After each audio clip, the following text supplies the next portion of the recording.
No, what I can say is that uh, uh, the Indian ambassador. There's an Indian embassy in Islamabad.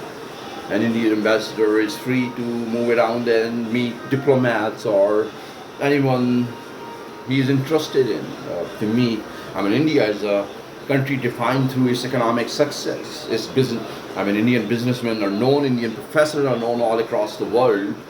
But then, this identity politics in Hindutva, it is resonating a strange impression. While at the same time, India has a strange politics to then, deal with Pakistan. And Indian media has a certain kind of a position which is quite odd. But, is it, yes, we know that, there was war and terror that happened, but it really concluded and then Chief of Army Staff General Kiani would then, change around that this the negative outcomes of war, while at the same time Pakistani army would do Zarbe Azab, and then Pakistani army and the nation would be the first one in the world which would resiliently, bravely address the issue of extremism in the country. So. It's been decades now. The story of Pakistan has changed. Of course, there can be a news of macroeconomic instability, but then Pakistan has been democracy for more than a decade. And there is this cultural stability happening. And the ambassador, Indian ambassador, should note that when he will be traveling across roads or even traveling across cities. He might has a certain social life or even professional commitments whereby he would meet people in Pakistani restaurants or then go and meet people across cities. That Pakistan is represented by some beautiful notions representing Islamic culture. That should be one of the most important communications between Indian embassy in Pakistan and Indian Foreign Office or even the Prime Minister of India. That India should not change its diplomatic point of view, its diplomatic position as far as Pakistan is concerned. Of course, if India does not want to trade with Pakistan, Pakistan is already having a great presence in Central Asia. Today it is becoming more than evident. Pakistan might have this Pakistan might have build this value chain with East Asia and China to then represent new market positions in international trade between United States of America, Europe, Canada, and then leading to the value chains within Pakistan and those value chains will be developed through economic zones and CPEC. So I really can't really understand this Indian position and its rigidity in it, this diplomatic position with such a rigid position. So every time Pakistan has to be blamed for an elitist society, every time Pakistan is going to be represented by a security state, where allegedly Pakistani army might have exploited the common citizens. This story sells no more, and especially it's not true.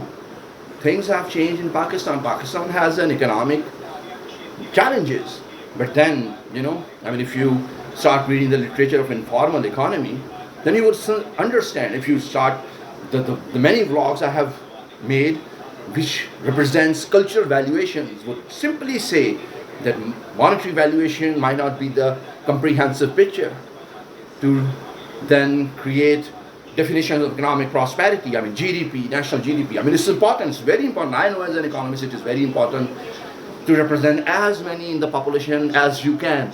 But still, cultural valuations, community anthropology, and the social valuation is very important, and all those informal means to represent in the society and the markets.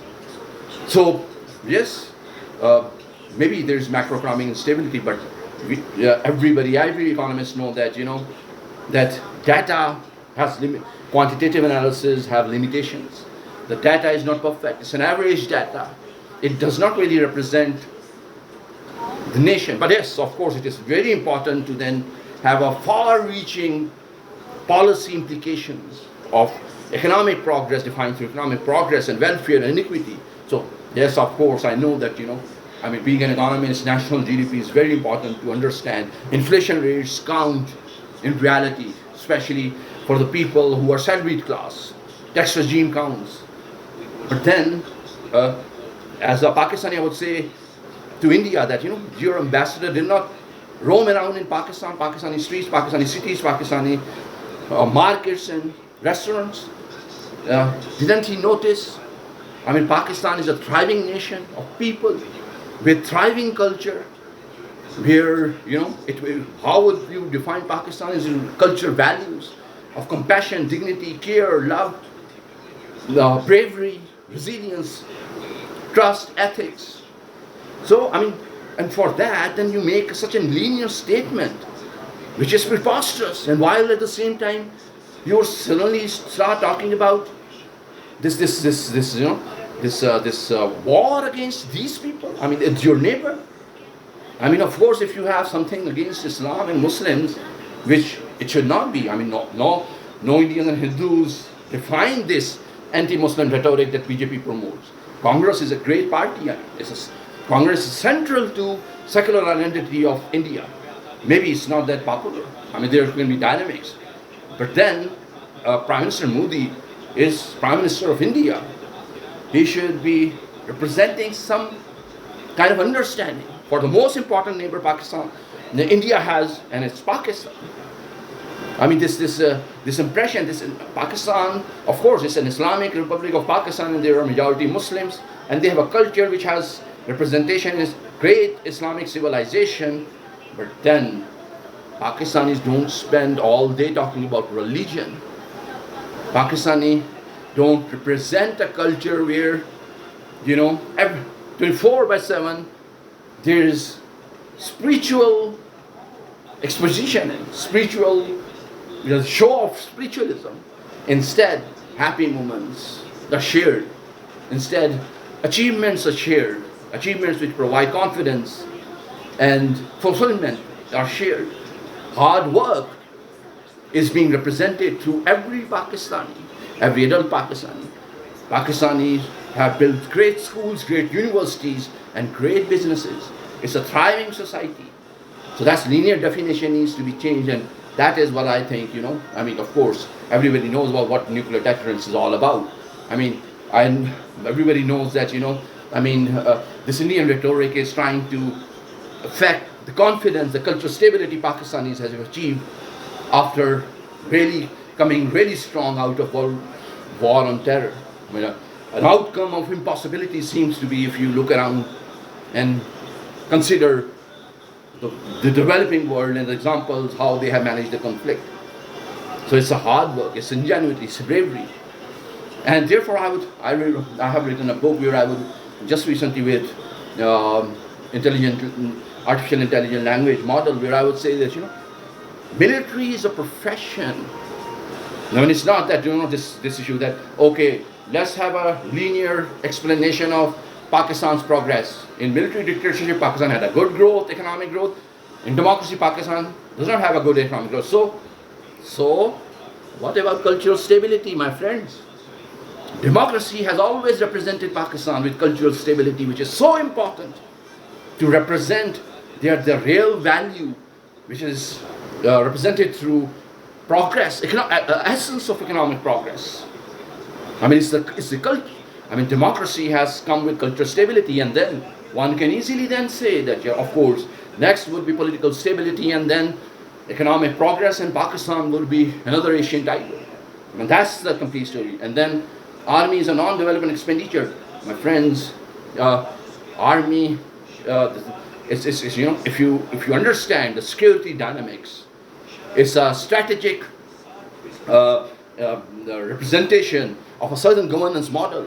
It is not really always explained through saying security state and representing non-development expenditure. There are so many other explanations. But army is a profession. It's a career choice. I mean, it is not represented through rhetoric. It is represented through discipline, bravery, intelligence.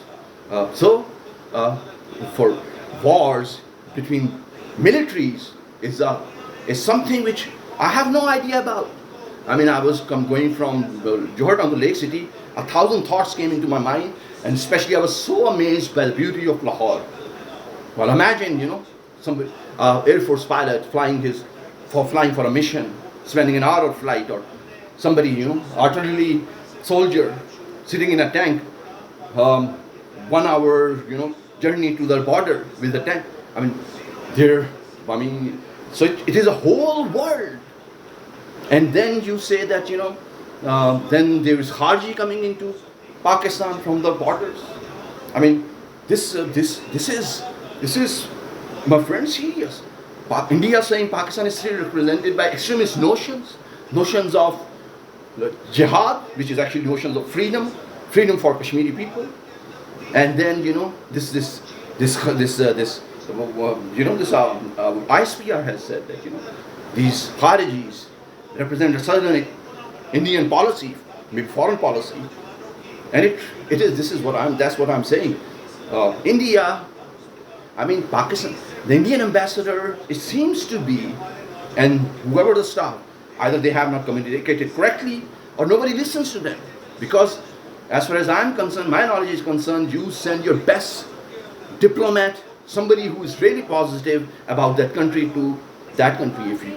Indian ambassador here should be represented through best understanding of friendship between Pakistani people and Indian people. And therefore, I just want to just say a few things to, first of all, reveal my ignorance. Then when I say I'm ignorant, it really means that. Any aspect of knowledge I will give you a 1 hour lecture about my sheer ignorance. Imagine, I'm talking about army, I had army friends, I was in army public school, but do I really understand what a career soldier means? What an officer means in Pakistan Army? No. I have no clue. It's a profession. Suffice to say that army is one of the most respectable professions. Being a soldier is one of the most professional profession which requires intelligence, commitment, professional acumen, and then, of course, a profession which demands certain bravery from you, certain confidence from you, that you could be sent any minute to the borders, or you could be defending Pakistan any time across the borders. So that's the story, that's the basic, and I have no clue. And I understand people have no clue. Pakistan Army only represented through its intelligence framework, and also that very myopic impression of it. There is a whole world. So I will suggest that, being I have interacted at NDU or then at UMT, army officers, and what they would be highly intelligent, really understand things, how society is built on notions of economic development and progress and modernism.